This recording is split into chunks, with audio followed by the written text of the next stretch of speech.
Welcome back, everyone. This is Norway Chess 2024, Ding Liren, reigning world champion, versus Magnus Carlsen, the GOAT. Magnus playing white starts off with knight to f3. We have d5 by Ding, and now g3 and Fianchetto's bishop and castles. So he plays short castles, he brings his knight out, and he plays his bishop here. He's literally spent less than 2 minutes on this so far. Ding has spent less than 20 seconds, or 21 seconds, so more than 20 seconds. But now we have Magnus just trying to play for a win here. He said he was going in for a win, and Ding is looking a little sick, apparently. Magnus said in this interview that Ding does not look well, and he feels bad for him. And he said he played the same way in Germany. He makes critical moves quickly. So this is obviously not a critical position. It's still the opening. They just make a lot of more opening moves. And these two pawn pushes were they were amazing by Magnus, but I didn't see either of them or think that either of them were good. We have knight to d2 by Magnus now. I think putting his bishop out might have been better, but I don't know for sure. We have castles and knight to g5 by Magnus. He's pretty much threatening everything here, and he's going to push this pawn forwards now. I really thought he was going to play rook e1 here and then have this open file for his rook, but it's pretty much defended, and everything is really defended here, so he can't really put his rook anywhere. And now we have bishop back by Ding, and that's pretty good for Magnus. He's making him move his bishop a couple times in the opening, making him lose some tempo. So we have f4 by Magnus Carlsen, defending this knight here, and now rook b8 by Ding. Now after Magnus plays queen to e2, we have queen c7 and g4 by Magnus. This is a crazy attack he's got here. He's going to bring his queen in. He's going to move this knight, so his bishop's here too. And he's just starting a crazy attack on this side of the board. And then we have b5 by Ding, pushing on the other side of the board, trying to distract him. Maybe we have takes. Maybe Magnus just defends it with a pawn. Takes, and pawn takes back. Personally, I would have totally taken the knight immediately here. Yeah, so these are both the exact same. Knight takes and b takes, literally both zeros. Everything else, like d takes, is losing. White is completely winning in that position. Probably because pushing, or it says knight b4, so it's a pretty crazy move. If d takes, you play knight b4. So instead of b takes, instead of d takes, he plays b takes.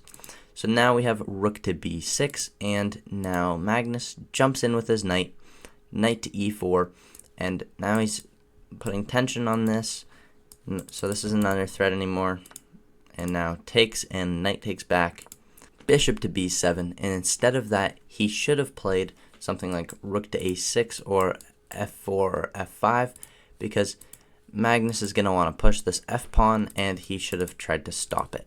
So instead, Magnus now does play it. He plays the best move, f5, takes, and now Magnus takes back.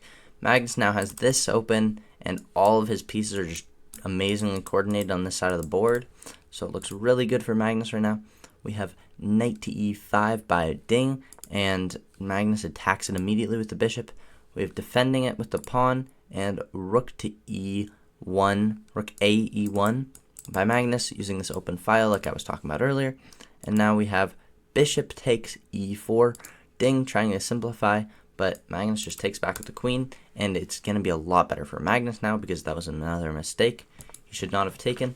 But now we have bishop to e6 here, and king h1, saying, what are you doing? There's nothing you can do. I'm just going to move over, maybe put my rook on g1 and have this.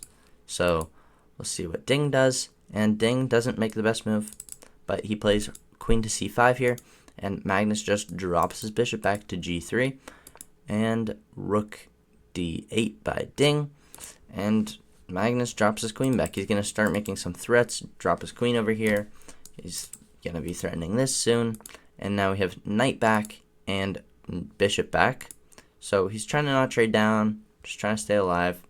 And now we have bishop check by Magnus. This is an outposted because there's no pawns that can take the bishop now, or pawns that can even attack it for that matter. We have king over and queen to h5. Not the most accurate attack now, but Magnus is just throwing pieces at his king, so there's nothing really that Ding can try to do. He should play rook b2 now, but instead of that, he plays queen to f8, which is still not completely losing. He's like 0.5 down. But now, after rook to e4, he missed an idea in this position. See if you can see it. Magnus's idea is to take here, draw the king forwards, an attraction sacrifice, and play checkmate. So what he needed to play was h6. Ding needed to play h6. If Ding played h6 here, he's pretty much holding like a point. But like, what else is he gonna play, right? That's the best move.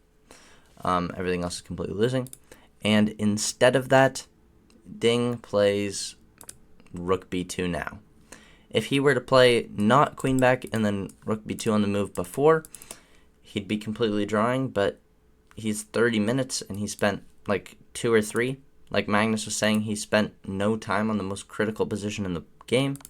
Magnus plays is brilliant, and he only has one move in the position, and after rook to h4, that is checkmate because of the pawn and the bishop. There's nothing that Ding can do in that position, so I do feel bad for Ding. Get better, Ding. You have the best doctors in the world. You're world chess champion right now. Kind of crazy that he's feeling bad, but happens to the best of us. Thanks for watching. Please like, comment, subscribe, and I'll see you in the next video. Thank you.